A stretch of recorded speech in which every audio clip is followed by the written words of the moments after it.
死了不要紧，你不可以受辱。你也是只有死路一条。不要，大师兄！什么？恐怕没机会再见。我很温柔的，给个熟悉的感觉。愿往上渺茫啊！这应该也进入前10了。五星小世界的这上届可是第6名啊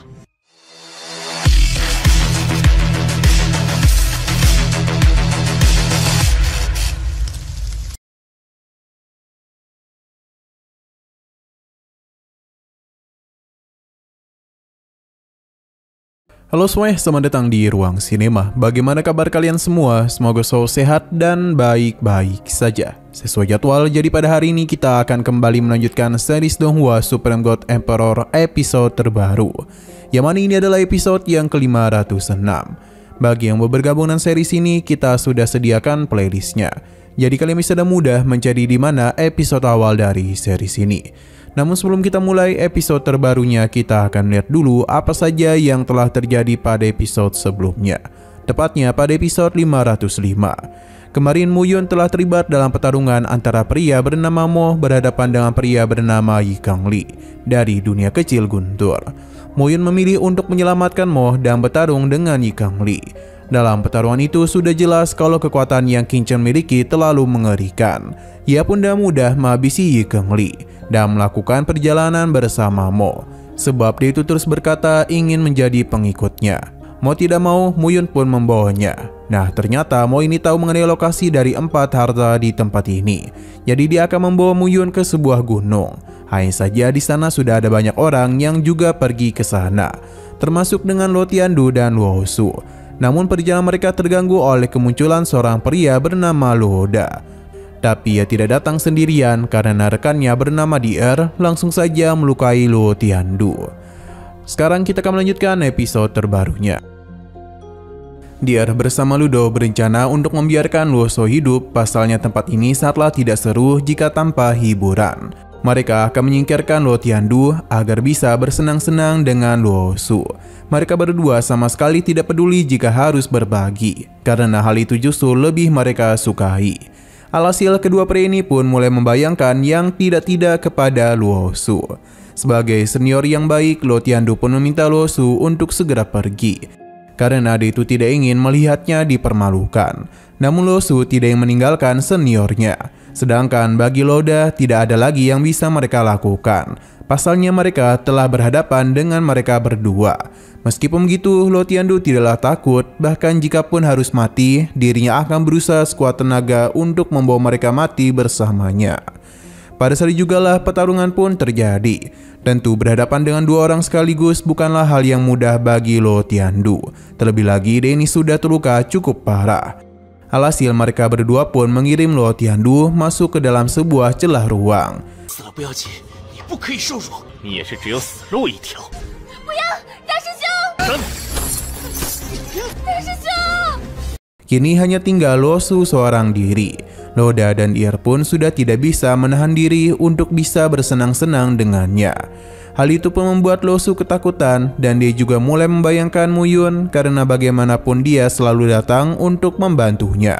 Namun karena Muyun sudah berpisah darinya, Luo Su pun memilih untuk pergi ke dalam celah ruang daripada harus dipermalukan oleh mereka berdua. Tapi sesaat kemudian Muyun datang. Lagi dan lagi Luo Su menyambut Muyun dengan bokongnya. Luo Su sangatlah senang dapat bertemu kembali dengan Muyun. Melihat pemandangan ini maupun sempat menggoda mereka. 恐怕没机会再见。我很温柔的，给个熟悉的感觉。 Muyun tahu kalau setiap bertemu dengan Luo Su, pasti dia dalam masalah. Jadi kali ini akan kembali Muyun selesaikan.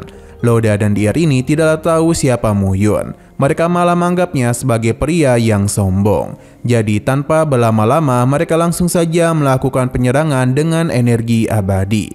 Tapi Muyun hanya butuh satu kali tamparan saja untuk bisa membuat Luo Da terpental dengan jarak yang sangat jauh. Hal ini pun membuat Luo Su terkejut. Masih belum menyerah, kali ini Luo Da dan Dier akan saling bekerjasama dalam mengalahkan Muyun. Luo Su meminta Mo untuk membantu Muyun karena dia pasti akan kesulitan bertarung dengan dua orang sekaligus. Tapi bagimu, Muyun jauh lebih kuat dari apa yang dia bayangkan. Benar saja, ketika Muyun terkepung, dia langsung saja menggunakan api langitnya untuk membakar mereka. Hanya dalam satu kali serangan saja, Muyun dapat melenyapkan kedua pria ini.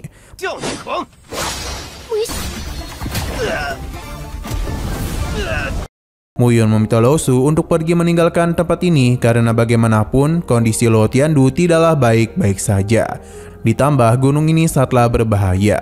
Sedangkan Muyun akan tetap di sini untuk mengurus suatu hal. Lo Su kembali kesal karena harus berpisah lagi dengannya. Kembali kepada Muyun, semakin dalam mereka memasuki gunung, maka semakin sedikit juga ruang yang dapat dirinya rasakan. Ia juga tahu kalau di depan sana terdapat hal yang berkekuatan cukup besar. Jauh di depan sana, orang-orang telah berkumpul, termasuk juga si cantik Ming Yuxin. Tidak hanya ia saja, namun ada dua gadis dari keluarga Miao yang juga telah datang kemari. Mereka berasal dari dunia kecil Tianbao dan termasuk dalam 10 besar pada ujian sebelumnya. Tidak ketinggalan, Muyun dan juga Mo telah datang kemari. Namun sesaat kemudian ada seorang pria yang datang sambil marah-marah karena Muyun telah berani menghabisi rekannya dari dunia kecil guntur. Pria ini bernama Le Gangjin. Ia pun berjanji akan membalas apa yang telah Muyun lakukan. Orang-orang mulai membicarakannya karena bagaimana mungkin dunia kecil 5 elemen mampu menghabisi murid dari dunia kecil guntur. Padahal peringkat mereka jauh lebih tinggi. Selain itu, nama Muyun juga cukup asing bagi mereka. Mo sangatlah kesal karena kenapa juga Le Gangjin ini marah. Padahal kompetisi mempersilakan mereka untuk saling bertarung satu sama lain. Jika Li Kangle dihabisi oleh orang dari dunia kecil lain, pasti Li Gangjin tidak akan protes karena takut dengan murid tersebut. 渺茫啊，这应该也进入前10了。五行小世界的上届可是第6名啊！与你势不两。 Le Gangjin memang sudah sangat marah berjanji di saat mereka memasuki gunung, maka mereka itu tidak akan lama lagi tersingkir dalam kompetisi. Muyun memintanya untuk berhenti ngebacot karena Li Gangjin masihlah belum tentu dapat bertemu dengannya. Hanya saja perhatian mereka teralihkan karena Ming Yuxin mulai melakukan perjalanan. Tidak ingin ketinggalan, mereka semua pun mulai memasuki gunung tersebut. Tempat ini bukanlah hal yang sembarangan karena mereka harus berhati-hati dalam mengambil langkah. Jika mengambil langkah yang salah, maka taruhannya adalah nyawa.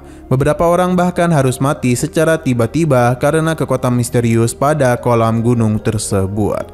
Sedangkan Ming Yuxin yang mengetahui sesuatu mulai menggunakan kekuatannya, karena hanya dengan begitulah mereka bisa memasuki kolam tersebut tanpa mengalami luka apapun.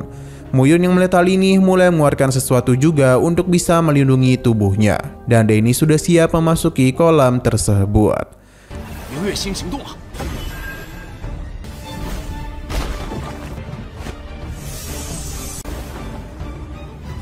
Nah, sayang sekali lagi seru-serunya episodenya pun harus bersambung dulu. Namun sebelum kita akhiri, seperti biasa kita akan melihat preview bagian selanjutnya. Di sini terlihat kalau Ming Yuxin merasa sangatlah malu sebab Muyun malah masuk ke dalam kolam yang sama dengannya. Padahal itu tengah berendam tanpa mengenakan apapun. Dia berusaha untuk mengusir Muyun.